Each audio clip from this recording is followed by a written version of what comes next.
And then I chased white sand beaches around the world while being a school teacher. And I never found this place until a friend sent me an Instagram story. And this one picture changed the whole direction of my life. And I knew in this moment, while I was looking at this picture, that this is the place I've been seeing for 15 years. And I knew nobody understood, but nobody had to understand, because it was so clear in my being that this is where I have to move. So I gave up my whole life. I sold everything. I had a good life in Germany, but I knew there was more, and I knew I'm in the wrong place.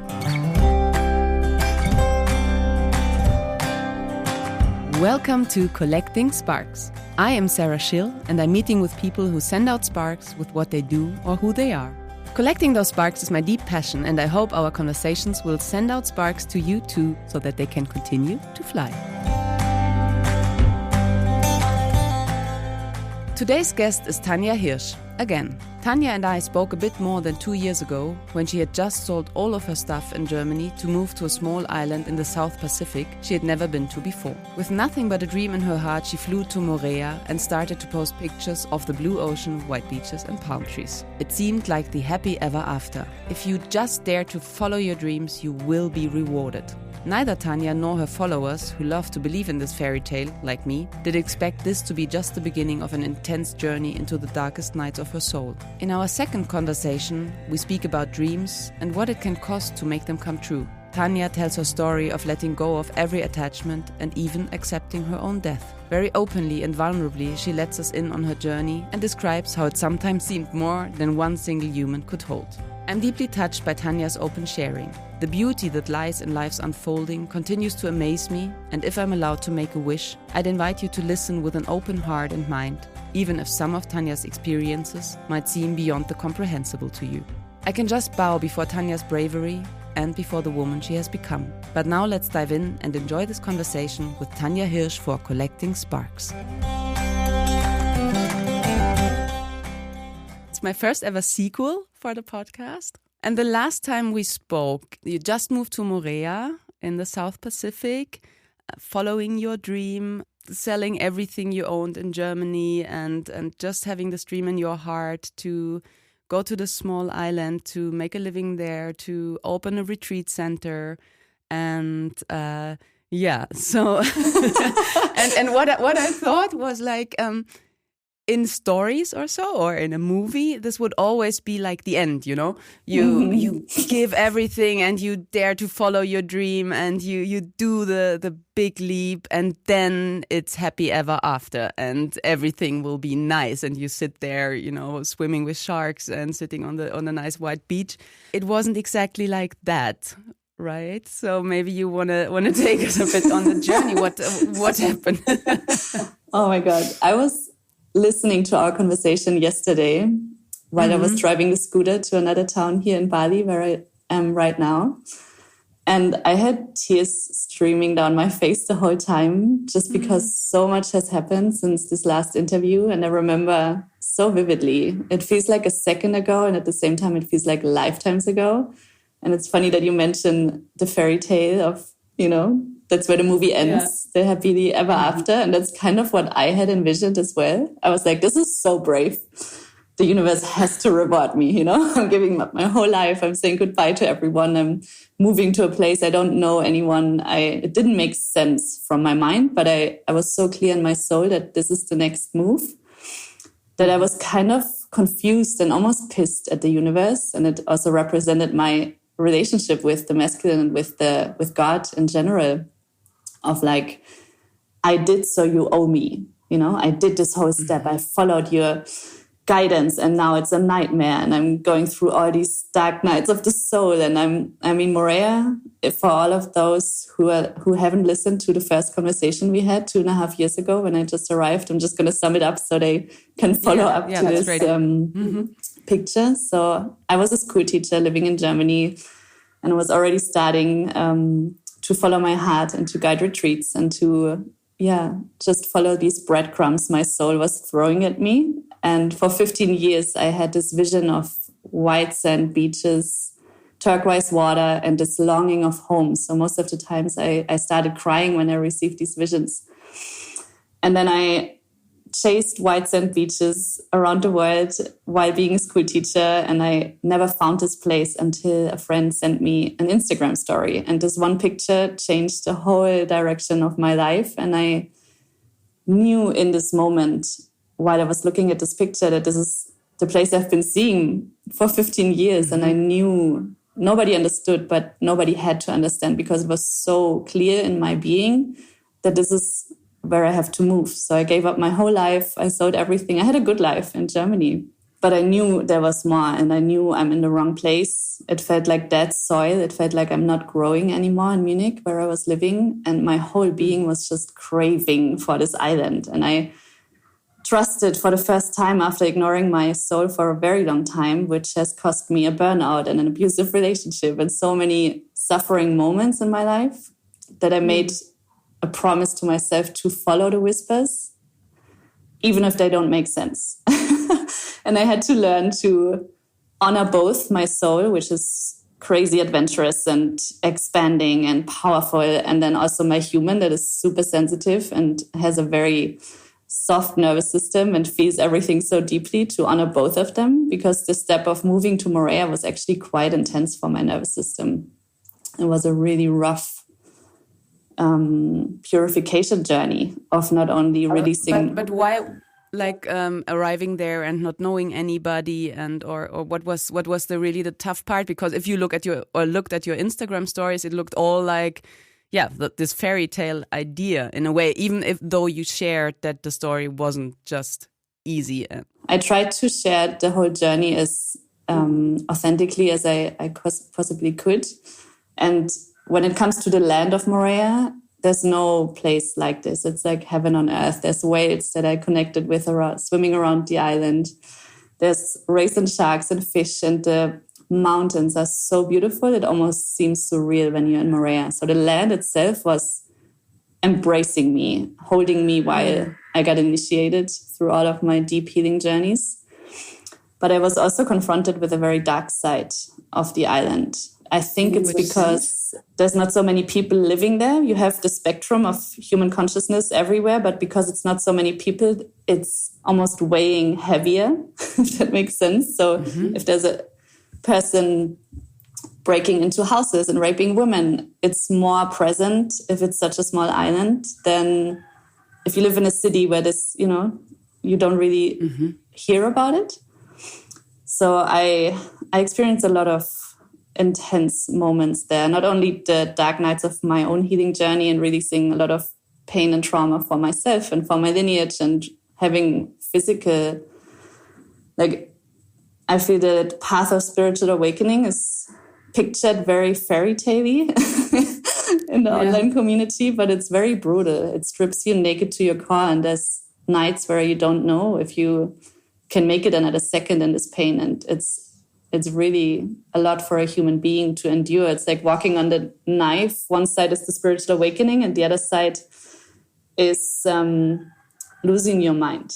Like there were many, many moments where it was too much for me, even with having support. It's for the human mind. So you had support, because this would be my question, if you went through all of that on your own. Because it's really the other side of the world. Yeah. But with support, it's always, you have a mentor that you see once a week. I even had 4 at sometimes because it was so intense.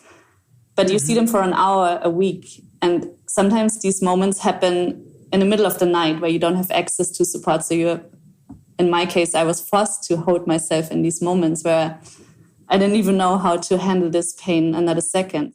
Just because it sounds a bit abstract, like this pain, was it that the being alone on the other side of the world, or where did this I mean, you don't have to go into the details, of course, of your innermost journey, but just to understand I can give you an example, so it's more more clear for everyone listening, because if you haven't experienced it, it's hard to understand, and I would have not believed this amount of pain is possible for a human to endure. So, for example, I mean, there's 1,000 moments I could touch on, but one that comes to my mind was when I was going through a fear purge. So there's many ways the body can release denser frequencies, and fear is oftentimes stored in the lower like the lower back. And I remember I had such intense lower back pain that I could hardly move. So I was laying in bed. And at the same time, my neck was super stiff, which is the connection from the heart to the mind. So my whole body was out of balance. Mm-hmm. And then I tried to crawl to the bathroom because I could hardly stand up. And then I was purging, so throwing up, even though I didn't even have food that day. It was more energetically and physically my body releasing this fear that was stored in my body and that wasn't even mine. So this fear, I felt like I'm the vessel for it to be transmuted from especially my mother's lineage. So from her father, I got some visions, and I don't know exactly oftentimes what I'm releasing. Like the mind wants to make a picture of this is the fear from war, 19 blah, blah, blah. And this is the moment you're releasing now. But it's more the body knows what to do if you allow it. And because I had so much space and not many people in Morea, my body was just taking advantage of this space to release anything that's not in alignment with the vibration of my soul. Mm-hmm. So my human vessel went through all of these purges. It can be fear, it can be emotional pain, even from my first year of life, from memories in the womb that happened in my mother's womb that I got. It's almost like a time lapse back, and you're in this moment and you feel the pain of your inner child when she was 1 year old, or when I was in the womb, or when I was 6 years old, all these memories. So it started with my purification, and then it continued to my lineage. So it was a stripping naked within myself, but it also, I got confronted with a lot of darkness on the island. So this was more my inner darkness, but it also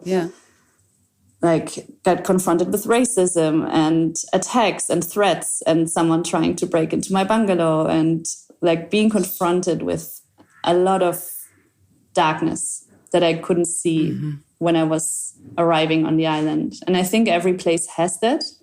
But being so exposed and being alone as a woman was very unsettling for the dream that I had created in my mind of what this journey will be like. Were there these moments where you just thought, I go back to Germany because it's safe and I have everything there and it's just too much? 100%, but I couldn't. Like, that was the thing that kept me going, that there was no plan B. I didn't have a home I could return to. I don't have the relationship with my family where I would have been welcomed and, could restart. It was like, this is my only plan right now. And you were also working and building your business, like a coaching business you had at this time while going through all of these initiations yourself. Yes. So sometimes there were weeks where I was completely horizontal. And then I put myself together to do my weekly podcast. And then I would put myself together to mentor the women I was working with. So it was a rough time where my body was calibrating to everything that was happening. And I don't know how I did it. When I look back, I'm thinking, how did I even hold space in this time? But I was able because I was so in it that I knew exactly how my clients felt. And the processes went really, really deep very quickly because I was simultaneously in the underworld and simultaneously in the cosmos. I was so opening up to both channels. So there were also beautiful moments or moments of light?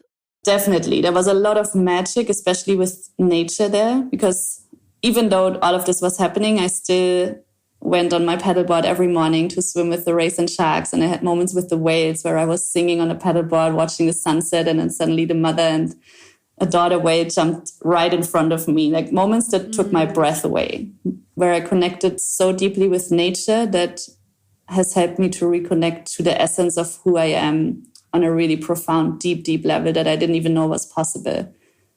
Once I reached that state, I remembered that I've always been that sensitive, but I didn't have access to that sensitivity. And there's no limit to it. We are such energetic, hypersensitive beings if we allow these layers of pain to shed. And I always feel the deeper you go, the more mysterious it gets. There's no bottom. It always goes deeper. And when you thought you reached rock bottom last time, next time you're prepared for a deeper layer. But also at the same time, the deeper, like a higher level of expansion. And that's what I also want to share, that pain and pleasure always go simultaneously. It's the deeper you go, the more your physical body opens to new pleasure pathways as well. So the deeper I met myself, the more alive I felt, the more colors I saw, the more my heart was touched on a daily basis, the more pleasure I was able to experience, even if it's of course nice, but it's more like a side effect. I didn't do it in order to have more pleasure. It's just what the body naturally does. If you release these layers of pain, you open up to capacities to hold pleasure in your body that I had no idea this was possible. Wow. Mm-hmm. And what was the point when you decided, okay, it's enough? Because there was this dream that you also, openly shared with the world, like, I'm going to open a retreat center here. And it was like all this big magical dream. When was the moment when you realized, okay, I have to let go of this dream and it's maybe enough here on this island? Yeah, I was very brutally shown, I would say, because I'm not the best in letting go, especially if my whole life was crumbling already. So last year, the first time I left Moorea was end of the year we had our interview, end of 2022. Mm-hmm. And I went to Mexico for a month and I thought I'm just going to go there for a month and then I return. But what I experienced there has also, again, changed the direction of my life completely. And I had reached a level of sensitivity. And this might sound crazy to some people, but I know some people might resonate. I suddenly was able to receive transmissions from nature. So it's not that I heard words from nature, but I telepathically received messages from the ocean, from plants. And when I returned to Moorea, the island felt different. It almost felt like Munich, the dead soil. It felt like I'm not able to grow here anymore. But my identity was so attached to Moorea that I didn't want to listen. So what I heard or what dropped into my body was, you're not supposed to be here anymore. It's not safe for you. You're supposed to share the magic this island gave you with the world. And I was like, what do you mean? No, I'm not ready to leave. I tried so hard to ground here. I established my whole life here. Everything is here now. And I didn't want to listen. And then the first sign that I got was when this man who has already raped and done horrible things to women tried to break into my bungalow. Mm-hmm. While I was sleeping, I saw the window moving and I went to the window and screamed at him. And he was wearing a black mask and he didn't move. So it brought up all of my fear from childhood. Mm-hmm. And I feel also from the collective. And when I left the island, I heard that he had already raped quite a few women and he's in jail now. So it's all good. But I knew this was like the sign that I needed to go for a longer period because my plan was to travel and come back to keep it as a base. But then I knew, okay, I have to let it go for a bit at least. So I went out into the world, went to Hawaii, back to Mexico, and I ended up traveling for 8 months last year. And in these 8 months, my whole identity started to crumble. So I had deep, deep, deep realizations. I got answers to questions in my lineage that I didn't receive before, but that were necessary for me to understand and to disentangle from a lot of... So you got these answers from within or while you were traveling or just to make it a bit this was while I was living in Mexico. Mm-hmm. And I had a health crisis. I went to a Temazcal and on the next day I must have picked up, nobody knew what it was, but I picked up something from the jungle floor, from the soil. And it's like a rash that spread through my whole body. And it was itchy, it was painful, I couldn't sleep anymore. And it forced me your whole skin, I saw a picture, your whole skin was opened up, no? Yeah. Mm-hmm. And it was horrible. Like, I couldn't sleep anymore. I had to put ice, I had to slap it to be able to endure this pain. It was driving me insane. And at the same time, my energy was recalibrating, so I wasn't able to go out anymore. Everything was too intense. So I was forced to stay inside and to look at everything on such a deep level. And that's when I was working with 4 women. So to paint the picture, I was in Mexico with the rash of a nightmare for 2 months, mainly being isolated and horizontal because I couldn't even, when, for example, the water delivery guy came to deliver my water and he wanted to stay for a few minutes and talk, I couldn't even be around anyone else. I needed to be in my energy to be able to. So you didn't have this. anybody coming around, or were just. There were people I knew, but I couldn't.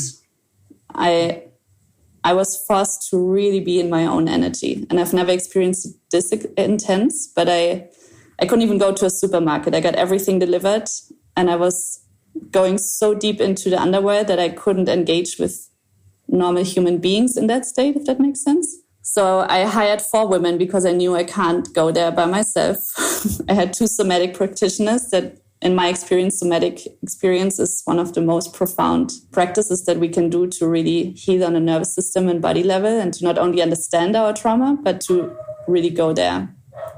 And I think because I was isolated and so deep in my own energy, I was able to go so deep with these practitioners. And in some of these sessions, I got the answers I was looking for my whole life.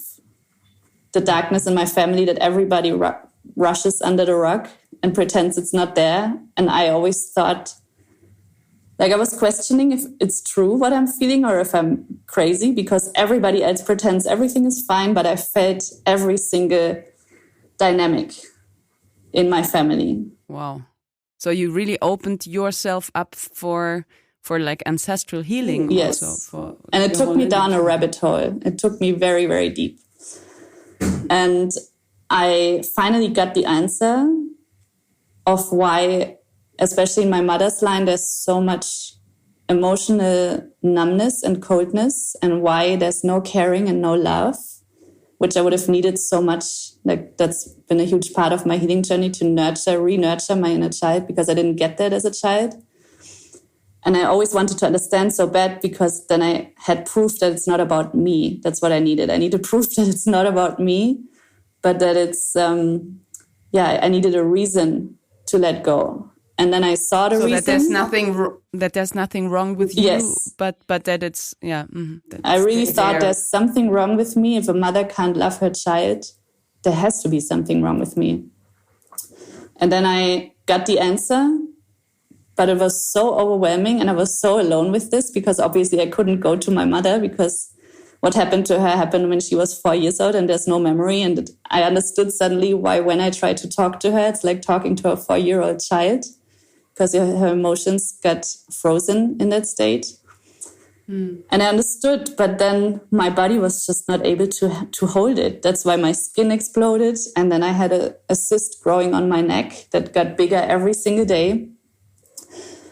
And I didn't want to see a doctor because I was afraid of what he's going to say. So I wanted to wait until I'm in Germany, which would have been 2 weeks later. But every day I woke up, I tried everything natural to make it better. And everyone thought they know the answer. But it just got, every morning I woke up and the cyst on my neck was growing and growing. In the end, it was almost like a baby head, like 6.5 centimeters. I've seen the pictures and it was so intense. And I just want to acknowledge for a moment it feels so much to hold. And, it was seeing you there on your own doing all this work. So, wow. Thank you. I bow. Yeah, it's funny, when I listened yesterday to the podcast interview, and I thought back then that I'm already at rock bottom of the depth of my being, but there were so many layers more. Like, this was just the beginning of this journey. So I saw a doctor, which I didn't want to. And then another huge fear, I think, of every human, and that's got manifested, and that was my death initiation. So the doctor came to my home because I didn't want to leave the house. And he looked at my cyst and he was like, "Oh, that's a tumor. You're going to need surgery, and it's not sure that you're going to survive because it's attached to all the main arteries." And I was like, "What?" And he left, and he didn't even show any emotions. I was like, is this a dream? Am I waking up in a second? And it was just a nightmare, but I didn't wake up. So I was just, he left, I closed the door, and I spiraled. I went down on the floor, and I couldn't believe what I just heard, because in my timeline, what I had envisioned for my life, I knew I'm here for a lot of emotional healing and a lot of energetic shifts. But physical illness was never what I saw. I always thought I'm going to have a healthy body for the rest of my life. That's a true deep belief that I had. And suddenly I was told to potentially die. And then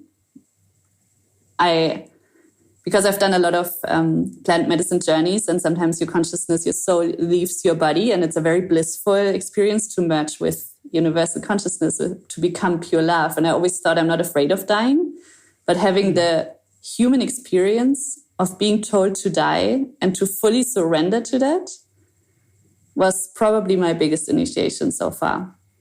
But after, so you did that? You surrendered? Yes, I did. Mm-hmm. For 48 hours, I fully surrendered. That maybe I've done too much growth. And my soul is ready for this journey and is ready to leave this planet. And I was like, I feel like I've worked so hard to enjoy more of this life. Like I envisioned things that I haven't experienced yet. But then I also let it go. I was like, it's out of my control. I really have to surrender to this now. And then after 48 hours, I told myself, no, it's not my timeline. This is not what's going to happen. I have a baby to raise. I have so much sex to catch up on because I've been on a celibacy journey. I have my man to come into my life. There were so many things I still wanted to experience that I wasn't ready to die. And then I meditated a lot with Joe Dispenza, and I asked for a sign for a blue feather because I had these blue birds outside my window. And I always felt so connected with them. And then I said, okay, I've envisioned myself in perfect health. And I said, if I'm going to be okay, then I'm going to receive a blue feather today. And I fully let it go. I almost forgot about it. And I hadn't seen anyone in 2 months, right? This was just before I went to Germany. And then my neighbor, who's been living 2 floors above me, knocked on my door on that same evening. And she's like, I found this blue feather on the market yesterday. I thought you would want it. And then I knew I'm going to be fine. Then I knew it's not a tumor, or even if, it's all going to be fine. So I went to Germany, went to the hospital the next day, and then they found out it's a cyst, a regular cyst. But it's been growing so big, and nobody knew why and how. And I just had confirmation of I'm the vessel for all the toxicity in my family that has been rushed under the rug. I'm the one who has to transmute it.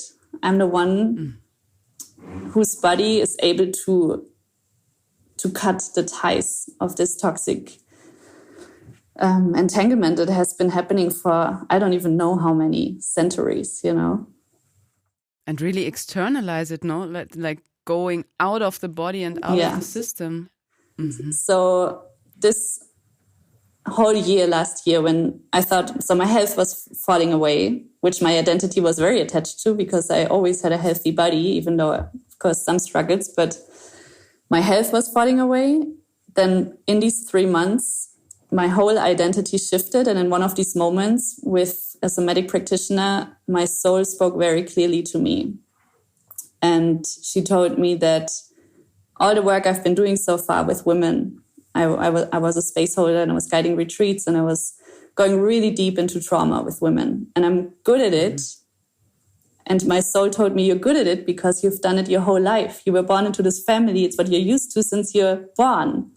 You've done it for free. At least now you get paid, but it's not why you're here. It's too heavy for your being. You're taking on too much. Your purpose is pleasure and beauty. And then within this moment, I knew immediately I had to burn down my whole business. So I stopped guiding retreats. I stopped doing one-on-one. I stopped my podcast. I stopped everything what I was doing. And even in my friendships, this was who I was being. I was the space holder. I was the strong woman. I was there for everyone. I was the rock for everyone. But when I needed someone, I didn't really have someone to reach out. So I completely couldn't even be in my phone in this time. I had to let go of who I thought I was completely. So my health, my identity, my business, everything crumbled in front of my eyes. My family, friends fell away. I had to cut ties with some of my family members that was very much overdue because I feel it's so much talked about. You have to heal the relationship with your parents and your lineage. But for me, in my case at least, it meant to cut the ties, to choose myself and to not tolerate abusive and neglective behaviors anymore. That has immediately shifted my whole reality of what I'm allowing and who I'm attracting. So while this was happening, everything fell away. The only thing my identity was attached to was Moorea. This little island. This was the only thing I knew was solid in my eyes. You were all alone somewhere in the world. How did you survive when you didn't have a business anymore? Was this also a part of the whole thing, that there was also the existential question? Or Definitely.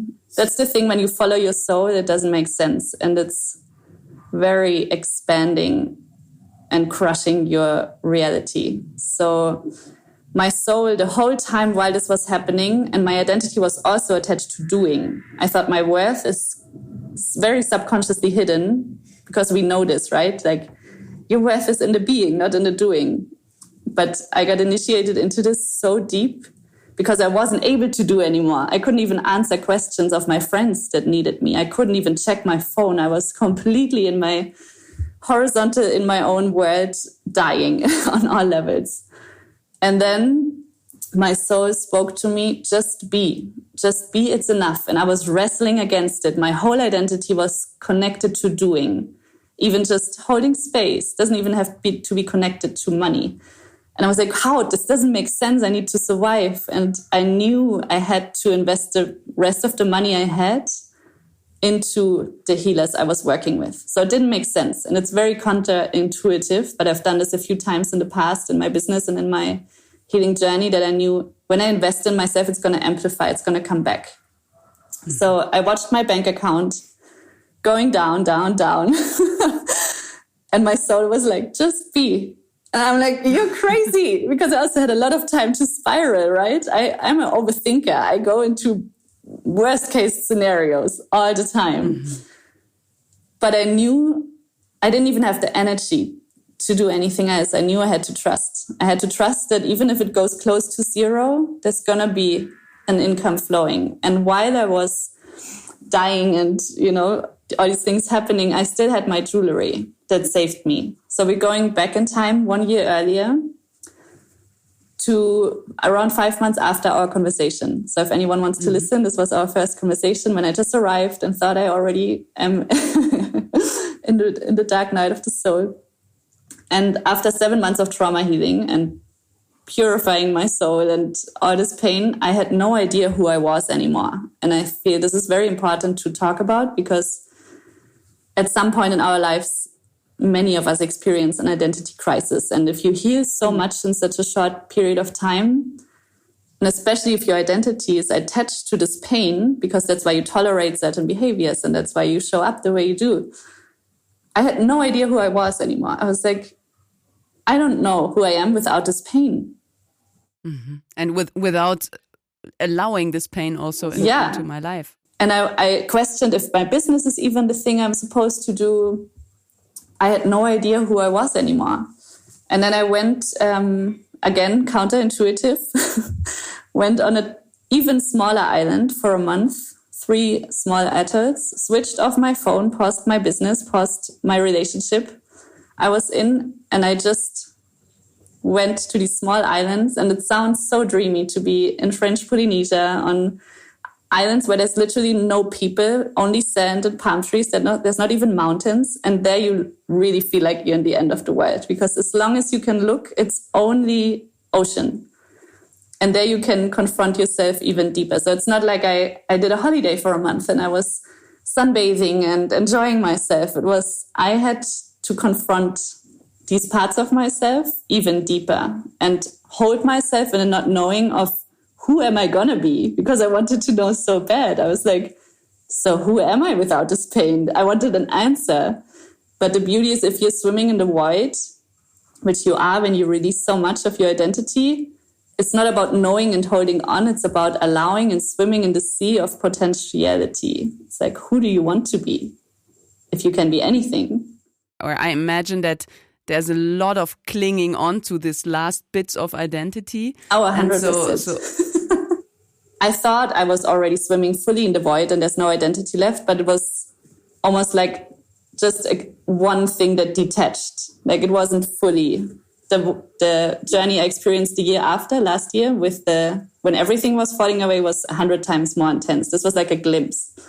So I didn't tell anyone what I was doing or who I am. I just wanted to see how do people react to me if they don't know me? Because on Instagram, everybody knows my story. And if they listen to my podcast, I overshare so much of my inner world. I used to do that.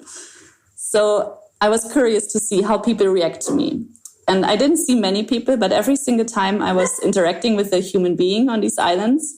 For example, one time we were sitting around a fire and playing guitar and singing songs, and this massive Tahitian man with tattoos all over and maybe 200 kilos was playing the ukulele. And he said, between songs, he's like, I went to war and someone shot me in the leg, and now I'm, recalibrating to heal from that. And then I thought to myself, wow, if people feel so safe in my presence, it's an honor and I have to use that. So that kind of got me confirmation that that's what I'm supposed to do. So I kept on going with my business and I started holding space again. And I really thought that's my purpose. But what that actually showed me is that people feel safe because first, I didn't have boundaries. Second, I knew exactly what they were feeling because I'm so empathetic. So I really needed to learn to get into my own frame of reality and to not be like an octopus and merge with everybody else. And then the second year, so last year, when everything was falling away, and that's the reason why I was attached to Morea so much, because it was the last thing I could grab from my identity when everything else fell away. And I knew, it felt too scary. The human is terrified of even releasing a grip of a pinky finger. It doesn't want to do that. For the soul, it's amazing. And that's why I have to have conversations with her sometimes, because she's wild. She has no limits. She would grow like a rocket ship, But my human is very tender, and I need a lot of time to integrate these journeys. And it was just too much all at once. So I was clinging to Morea like my life depends on it, because it was the last thing that almost attached me to this physical reality. Because what happened was when I went so deep into my lineage and all to the darkness, and it almost felt like, I'm under the mud. I'm not just touching the mud, I'm under the mud. I can't breathe. There's so much pain and so much darkness. But at the same time, my being exploded into my multidimensionality. So suddenly I wasn't only able to listen to nature and receive messages from nature, but also my multidimensionality got blasted open. I had past life memories with Mary Magdalene and then in Lemuria. And then all these memories came up of me being a dragon in a different dimension and a mermaid in somewhere. And I didn't know, I really thought I was losing my mind.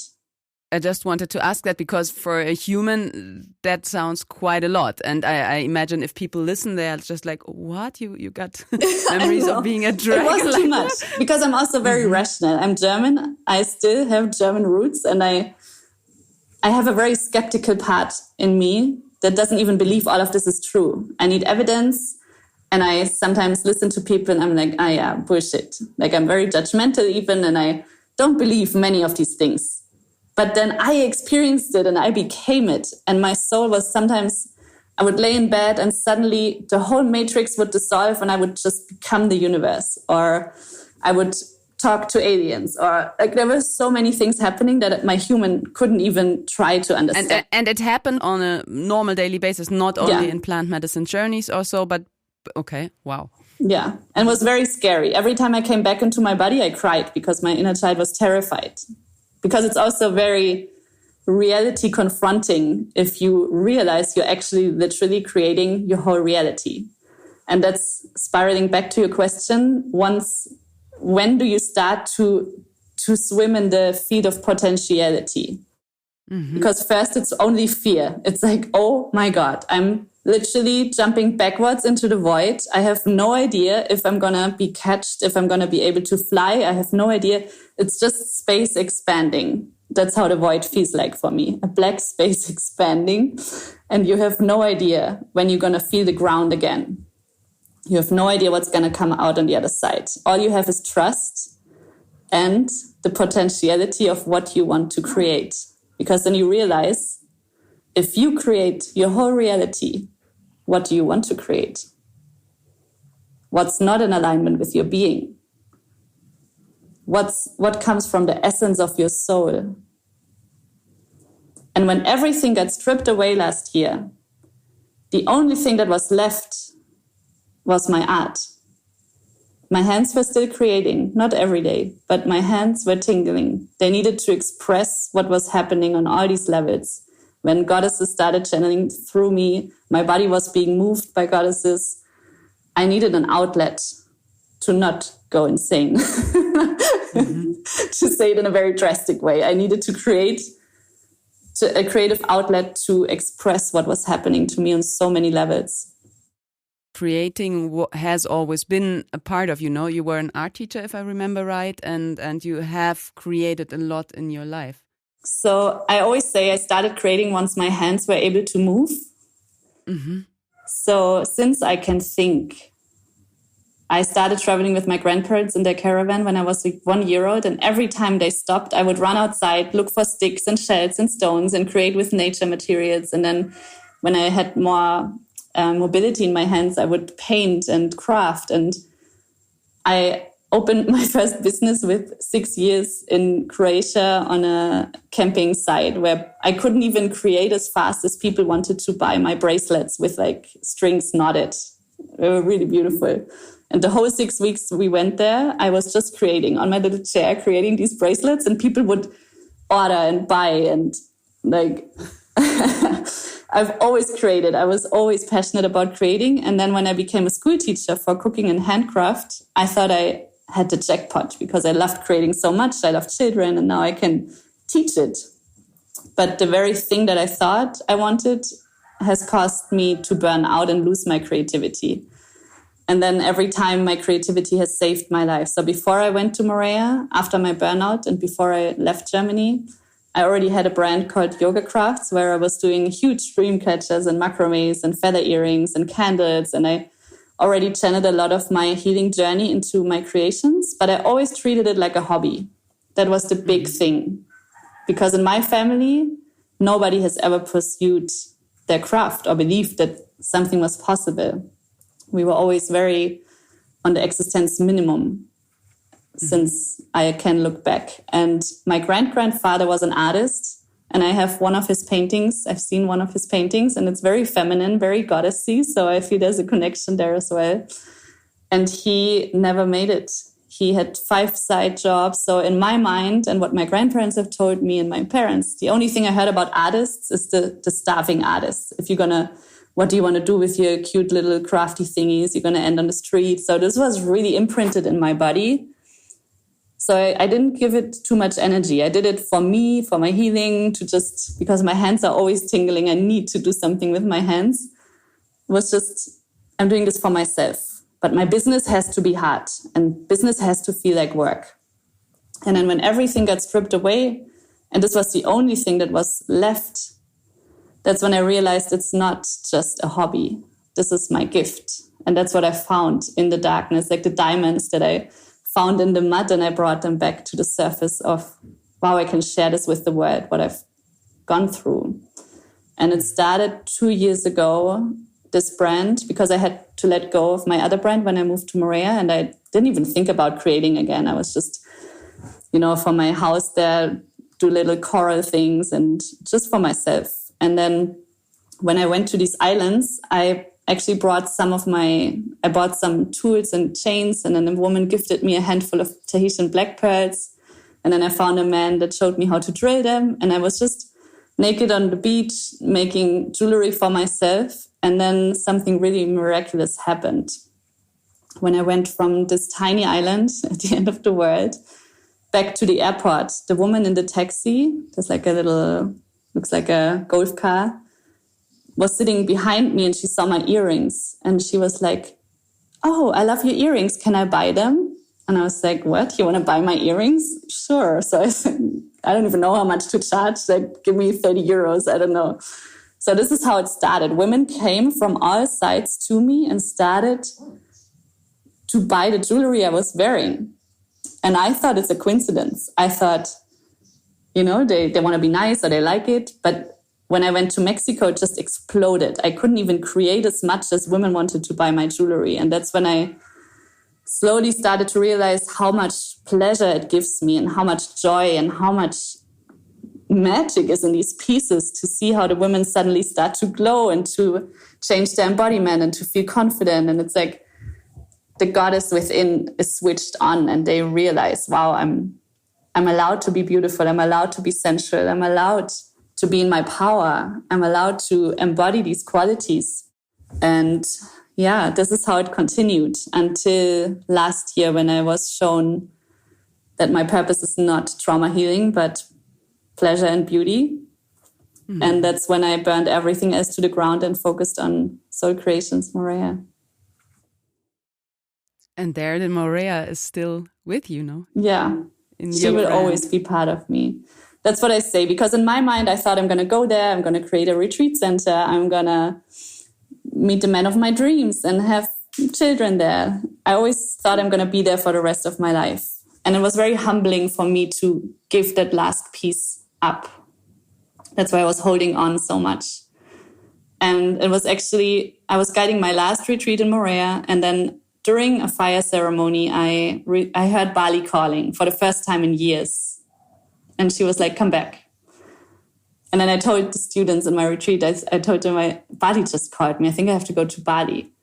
So first I went to Egypt on this pilgrimage, which is the exact opposite side of Morea, the pyramids in Egypt, which is very fascinating. It's like the feminine and the masculine pole.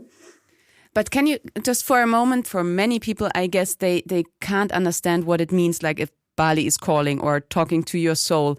Like, how does it come to you? How does this whisper feel? And how do you know it's not something your mind creates? Like, oh yeah, I just thought about Bali, no? But that it really comes from within and from a different place. So I feel every single person receives through a different channel. Sometimes people hear it, sometimes people see it, sometimes people feel it. But the art is to know the difference between, you know, like your ego, your fear speaking, and the subtle whisper of knowing. For me, it's like a telepathic drop in. It's not that Bali calls with words, come home, baby. It's more, it lands in my body and I know I have to go there. And you learn to distinguish what is your intuition or the divine guidance, which is the same essence, and what is your ego if you override your intuition a few times. And that's what I've done in the past in my abusive relationship and when I had the burnout. And I heard the whispers, but I didn't trust them. I heard them and then I kept on doing what my ego wanted, what my fear wanted. And so the whispers become more silent, no? If you override them more and more. And then for me, they more became screaming. They didn't come silent. They became screams, but the louder they became, the more I was holding on. And the more I got, my fear was attached to it. Because when I was a school teacher in the highest position in Germany, I would have had a paid, safe job until the day I die. And coming from a war background of lineage, this was very important for my nervous system to feel safe. And then when I even thought about leaving, I thought I'm going to end up on the streets. This was my biggest fear. And when I dove into my lineage, it made sense because both of my ancestor lines have been living on the streets after war. They didn't have food. They had to go to the potato fields and take the potatoes that were still laying there after harvesting. There was no food. There was not even electricity. There was nothing. And that's why sometimes they skip a generation until someone is born into the family that can feel it all. And it was very vivid in my body that it's not safe to not have safety, especially going from this kind of a safe job to jumping into the unknown. I had no idea what's going to happen in my life. I just knew not this. This can't continue. And your body will always react. It's like the burnout. I overrid this whispers so many times for so many years. Every single day, I knew this is not my path. But my mind made it so nice, put a ribbon around it. But it's safe. You have holidays. Other people would kill for this position. Your grandparents are so proud of you. It's safe. I didn't see a plan out. That's also the thing. Our human wants to have a tangible, safe plan B. That's when it feels safe. And that's what I thought too. I thought I'm going to wait for my sabbatical and then I'm going to jump. That feels good. But this is not how in many cases this works. You're lucky if you can do it this way. It's much nervous system friendlier, but because my soul had this kinky contract to release the poverty and the scarcity in my lineage, I needed to go through all the fear, all of it. And it's not that it goes away once you jump. It's like very vividly in your body. But you learn the difference by overriding it and know how shitty it feels if you do that. Yeah. And the after effects of your body getting sick, your body shutting down, not feeling alive, feeling so numb and stuck. And our souls just want to grow and to expand. And that's when you feel happy. When you have all of your parts in one car, that's when you're most radiant and most alive. If you're inner children, you have so many, like all the versions of you ever were. You have your highest self, your soul, everyone is in one car. That's when you feel incredible. That's very unrealistic to have that all the time. But if you exile all these parts of yourself, especially your soul, it's going to be a challenging life. And now for you, you now live in Bali for the moment? Yes. So what happened? I thought I'm going to go here for a few weeks. And then I arrived the day after Egypt. I arrived in Bali and the woman renting my bungalow in Moorea threw all of my things into the ocean. No. And then I was like, interesting. And for a whole month, I lost complete control and my temple got fully invaded. She was bipolar and didn't tell me. And it felt like I'm in my own movie, and it's between a comedy show and a horror movie. Every day I woke up to horrible messages from my neighbor that she's screaming, that she didn't even pay rent to me. She's called my landlord and told him I'm doing satanistic rituals. I'm like, babe, I'm from the opposite. What's happening?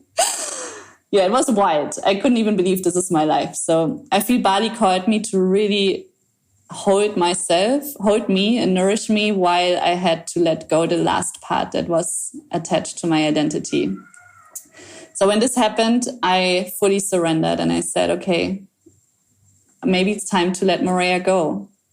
And it took me a few more months even to fully let it go and to even let it go from here. So I never left Bali. So you didn't go back to Moorea? No, I let it go from here. I gifted away all of my things. I sold my car finally after trying for 7 months with a friend. It's finally sold now. Lost a lot of money, a lot of attachments, but it's part of my journey to let go of these earthly attachments that I love to hold on to, because I love beautiful things and I create so much. But it also weighs me down when it comes to my growth.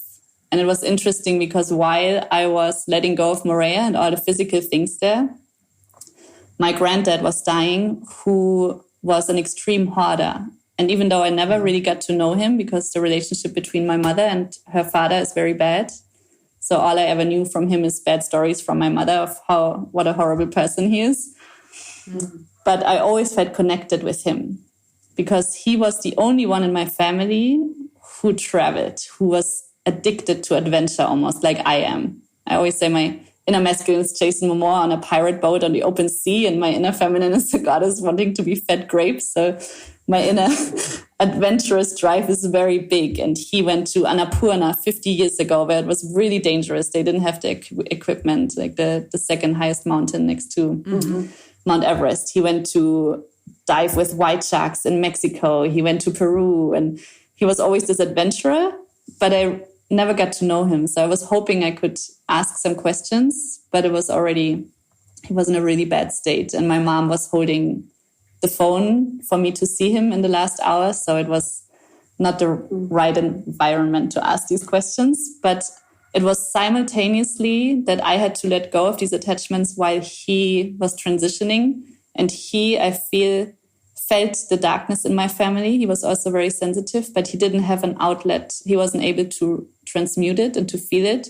So his way of digesting everything was to hold on to things. So he was an extreme hoarder. You couldn't even enter his house. Everything was full of trash and things. You couldn't even the garden, there was not a centimeter without trash. Everything, he couldn't let go.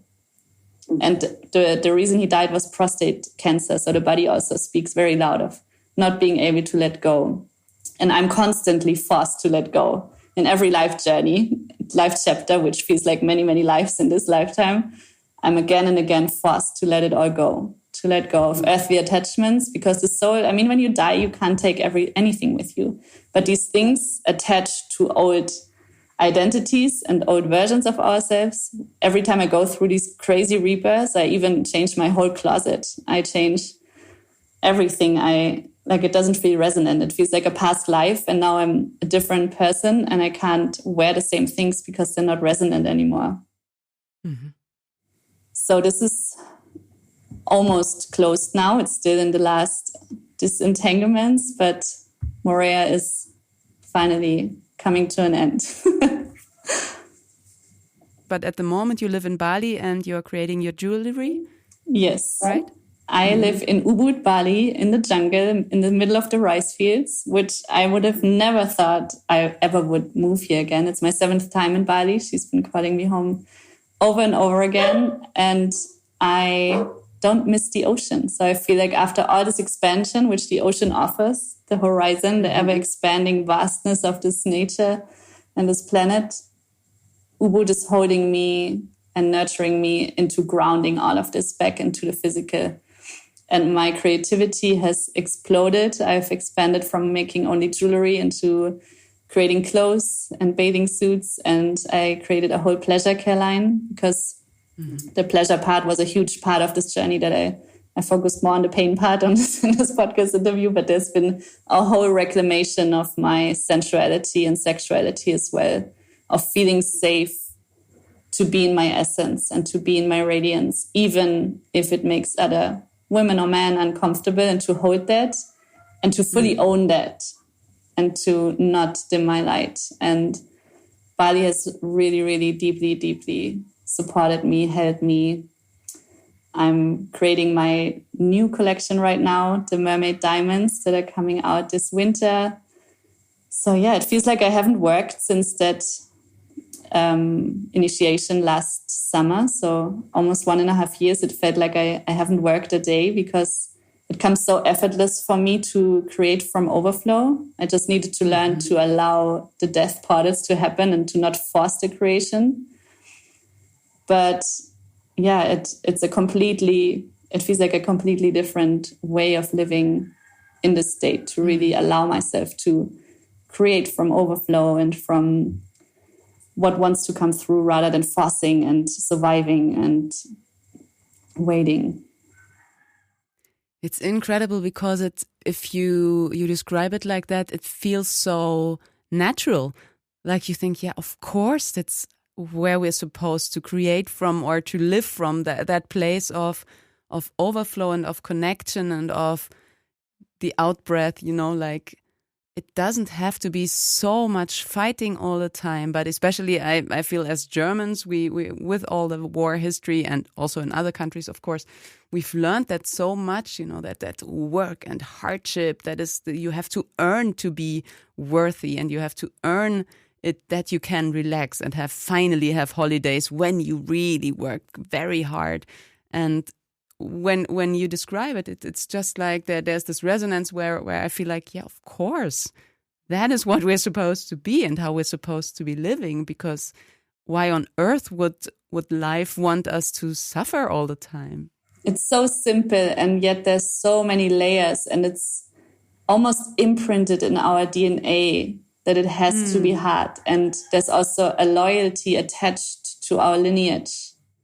It almost felt like, because my dad worked so hard to hardly keep us above the water, it felt like me allowing myself that it can be easy.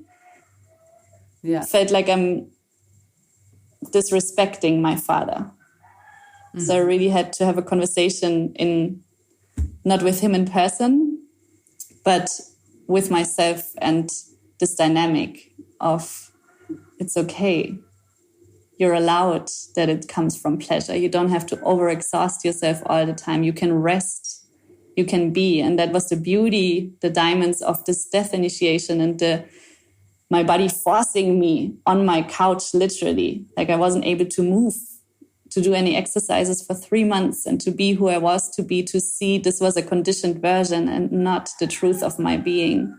This was not my soul essence living. This was deep, deep trauma and pain and conditioning that wasn't even mine, most of it. And it just created this avatar that my soul was so tired of being. And it showed me a different way of what's truly inside of me. And it still doesn't make sense sometimes that it's actually working.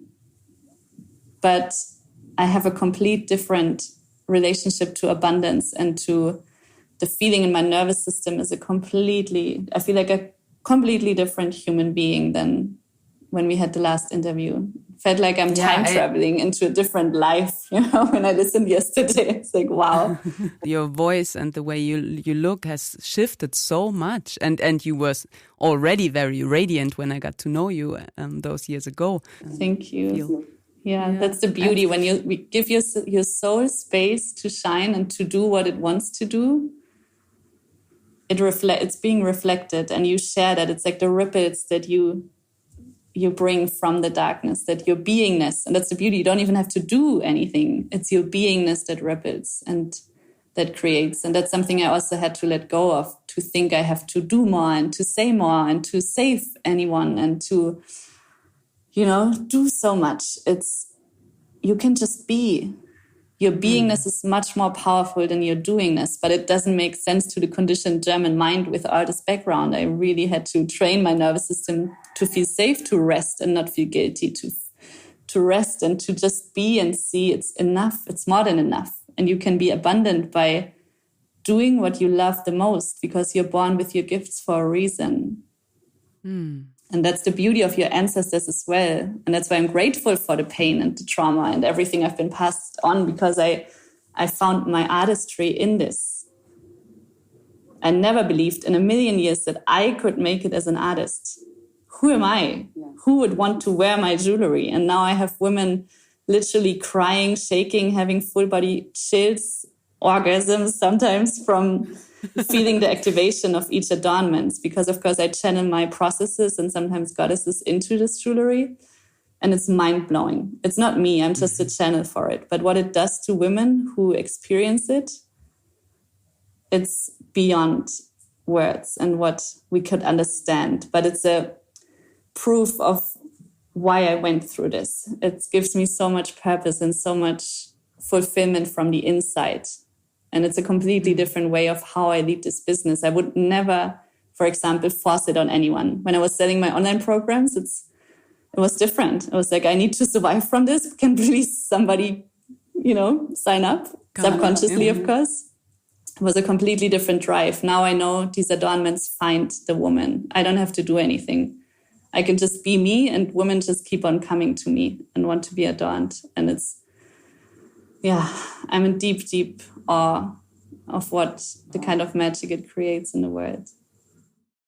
And can women buy your jewelry from like all over the world? Is it shipped to everywhere, or how do we get there? I'm kind of in between making it a complete mystery and only accessible who knows me personally or through friends, and going out into the world and creating even a physical shop. I have a vision of a temple that I want to create and push, like allowing it to be seen by the world. And I don't know in which direction it's going right now. It feels more like a mystery that the women because every time a woman comes to me that feels drawn to the jewelry, there's always a deep connection. And I love the magic of this. And I'm a bit afraid that if I expand it too much, that it will lose its magic. So we will see. It's a bit in a mystery right now. But on Instagram. But if women listening now feel drawn to what you describe and to your jewelry, can they contact you, or can they see your work on Instagram, or how do they approach you? You can find me, and you can message me if you feel drawn to anything, because you can't see my website, but you can see my adornments on my Instagram. And then when everything is set up, I will put the website up again. But my Instagram is soul_creations_Morea. I have a few last questions. One is with everything that you shared, do you have the feeling that it shifted something in your ancestral lines also? Because the one thing is what I feel very much is that you transform things so you won't be passing on all of that stuff to your children and those who come after you. But do you also have the feeling that it shifted something, in the lines that came before you? Good question. I feel like my grandfather is in peace, the one that has just passed. I feel like it was buried with him. Like he found peace, and it's no longer in the, I don't even know how to call it, in the field, in the consciousness of our lineage. It's very subtle. That's why it's hard to describe it. But I feel something is shifting in my family lineage through that death, and through me also changing within myself how I feel about them. There's subtle changes that are not tangible yet, but it definitely shifted something on a very deep level that I probably will be able to share in the next episode in 2 years. Yeah, I'm looking forward. Yeah, I think it's just so important that we maybe who are called to do that work going through it, because I feel that it makes a difference. Even if, as you describe, it's subtle or it takes time, but it makes a difference also for those that came before us. The most difference, though, I don't feel in my lineage. I feel it in the impact my presence is creating in every moment. That's what I've been witnessing. The ripples are much more intense and big by just being in my presence, or just seeing how I live my life and that it's possible. I went to Greece for 2 months recently, and because in Bali, kind of many people live like this, right? But in Europe, it's still different. And I saw what it does to people to see my path and to see what I'm doing, because it doesn't make sense to the mind, right? I'm like a glitch in the matrix. It doesn't really make sense. Yeah, interesting. Now that before, when you were working as a coach, it was also a lot of work and a lot of holding the trauma, and just by just being and just being connected, being present, that shifts can happen without all that work. That was interesting to see in one of the last retreats I guided, because I already had a fully booked retreat. I had this huge cyst on my neck, and the doctor said, you can still guide the retreat. And I knew my body wouldn't be able to speak as much, to do as much. So my soul was like, just be, it's enough. And I had to tell myself this over and over again. Just be, it's enough. You don't have to do so much. So I focused on being in the retreat, which is very, again, against what I thought I would do, because normally we would do all these practices and I would speak all the time and guide ceremonies, and I would focus more on the being. Even in the sessions, I would talk much less, but the transformations were so much bigger, because the presence is what changes. The presence is holding the space. It's not the talking. You kill the presence by too much talking.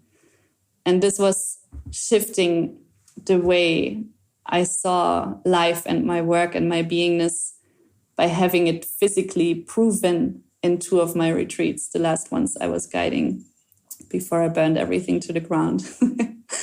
If now people are listening and have the feeling, okay, this sounds really rough and really like an intense path, but for some reason I'm called to step into that, or to heal whatever needs to be healed. And what would you tell them, like where to find practices or how to approach this in their life? I feel it's different for every single person. And I meet a lot of people who walk this path in many different ways. Not for everyone. It's so brutal and so dark than my journey. And there's, of course, also people who's much darker and much more trauma. And, there's no worse or better or only this way. I feel once you open yourself, that you want a different life. It's this moment of not this anymore. I don't even care what it is. Not this. You have to have this moment of, no, I can't anymore. My soul is tired. And once you begin to create this relationship with your soul where you say, I don't treat you like a cute little voice. I commit to you because I know we signed this contract together when we came onto this planet, and I'm opening myself to do whatever it takes to heal and to open up to my gifts. And once you make this decision by really choosing yourself and committing that you follow these little nudges, even if they don't make sense, and you lean in a little bit and a little bit more, this can start very subtle. You will meet the people, you will open doors, you will find the ways, and especially creating space and connecting to nature has been the most profound. Because sometimes we think we need this healer and we need to do this and these exercises, but sometimes it's actually distracting ourselves from the actual healing, because the body knows exactly what to do, how to heal. It holds all the wisdom. It's imprinted in your body. So you took it on and you can also release it if you give it the space. And that's where most people run away, because it's very uncomfortable to face the parts that have been very uncomfortable to, like moments that have been too painful in the past are now being requested to be felt so the energy can be released.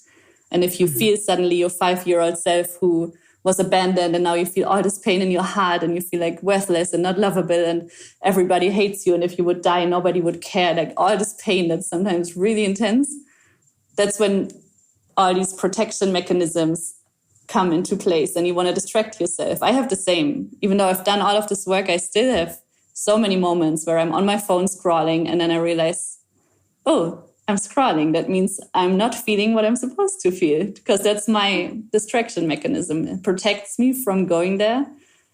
But the awareness of it helps you already. If you know this is your protection mechanism to not feel, it's like going to the gym for the first time. You have to train that muscle and your willpower to go there, even if it's everything inside of you wants to run or just to keep on scrolling or to keep eating, to go to the gym, to go to a bar and drink beer, like whatever it is. We are very creative in how we can distract ourselves from healing. But if you sit with yourself and face these parts of you that are feeling unlovable and where you just want to run from yourself, that's where the healing happens, and you come back into wholeness and you give them like space in your being. I always see it like a house, and when you shut the doors to all of your pain and all of your darkness and all these parts of yourself you've been repressed and that are in your subconsciousness, they're still there. And once you open the door and invite them and dance with them, you don't even have to bring them all into the light, just have the awareness of them, because then they don't have power over you.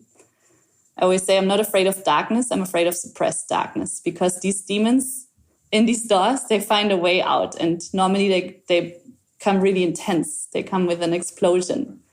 They don't come subtle if you suppress them your whole life. They come very loud, and that's what I'm more afraid of than someone, because we all have darkness in us. We are light, we have darkness. It's a planet of duality we chose here. And I'm more afraid of people who think they don't have darkness, because that's just spiritual bypassing. We all have pain. We all have darkness inside of us. Yeah, and I find this image of the open doors of, instead of contracting and trying to stay safe in some way, that already if you do it with your body, this contraction and numbing, you can already feel how much suppressed emotions are stuck there. But it's such a brave step, no? To say, okay, instead of this intuitive idea of, oh my God, it hurts, so I contract, to open up and to say, okay, welcome. So I breathe with it, I sound with it, I scream with it, whatever, but I won't shut it down. It's a really brave step. And as you say, it's like a muscle to train, but yeah. And that's why the somatic work is so, so, so important. Also the work that I don't know if you're still doing that, but the constellation work, the parts work, because of your question, what would you recommend? I would say for someone who's like me, that wants to see proof that all of this is even working, because it's very skeptical, the most efficient practices, like go to a family constellation and get your mind blown, because the quantum field is open in a family constellation, and there's things you can't understand and explain, but you witness them, you feel them, you experience them. And then you slowly open yourself to a world beyond the mind, where not everything is explainable and understandable, but experienceable. So constellation, either family constellation or parts work and somatic work have been for me the most powerful healing modalities where you can, after one session, sometimes see a shift in your reality of what you're experiencing, what you're feeling, what you're attracting, and what you want to create. Mm-hmm. If there was the grand book of stories and you could contribute from your life experience, from your heart, you can contribute a story, a song, a poem, whatever, to that. So also to be witnessed for the future generations to come. Do you have something you would share in there? What comes to mind is, first of all, your story doesn't define you. No matter what happened to you in the past, who you think you are, you can create a version of you that's blowing your own mind. And what's also really important for me, and a huge part why my soul incarnated, is to become the embodiment of what feels true to you, even if the whole world is telling something different, because we have so many thousands of years of suppression of the feminine. And part of my mission is to be an embodiment of the feminine and of being in the body and sensual and, feeling comfortable in that. I'm still coming home to it, even though I've experienced the truth, the essence of the feminine energy over and over again. I'm still noticing, holding back, dimming my radiance, hiding what I'm wearing or how I'm walking into a room, and to become the permission slip for others to see it's possible and to allow them, even if it means you have to become really good at holding a lot of projections. But if it's true to your heart, be that glitch in the matrix, be the embodiment, show them that what we thought was the truth is complete bullshit. That's beautiful also for a storyteller, that the story can always transform, because stories often, especially in books, feel like something that is, you once write it down and then it's there. And as you say, the story can be a new story every day. And so that there is this transformational aspect also in maybe also the story of our world, that today is a new day, so we can write a new story. I like that as an image very much. Yeah, and it's true. It's so true. Yeah, yeah, you're living proof of it, huh? Yeah. Not by choice, but here I am. Yeah, more radiant than ever before. So thank you so much. My pleasure. It was so nice to be here again with you. Yeah, very much. I'm looking forward to meeting again in 2 years. All good things are free. There's a happy end at part 3. Yes. It's in the making.